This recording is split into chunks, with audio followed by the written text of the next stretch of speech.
Welcome back to another quick guide. Today I'll teach you how to add transition in Inshot. To add transitions between clips in Inshot, follow these steps.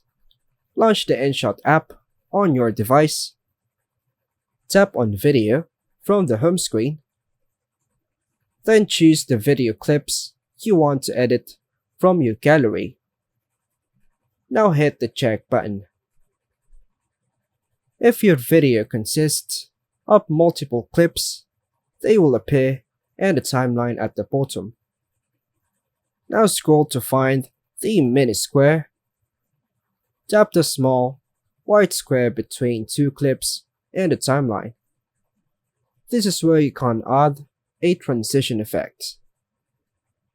A menu will appear with various transition effects such as fade, slide, wipe, zoom, and more.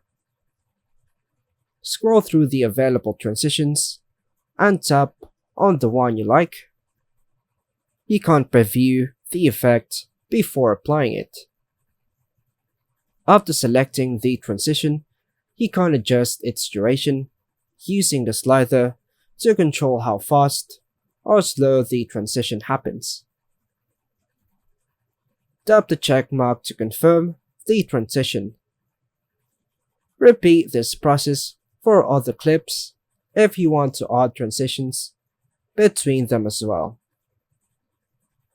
Once you're done editing transitions, tap Save or Export at the top right corner to save your video. Your video will now have a smooth transitions between clips. And that's all for now, folks. Thanks for watching.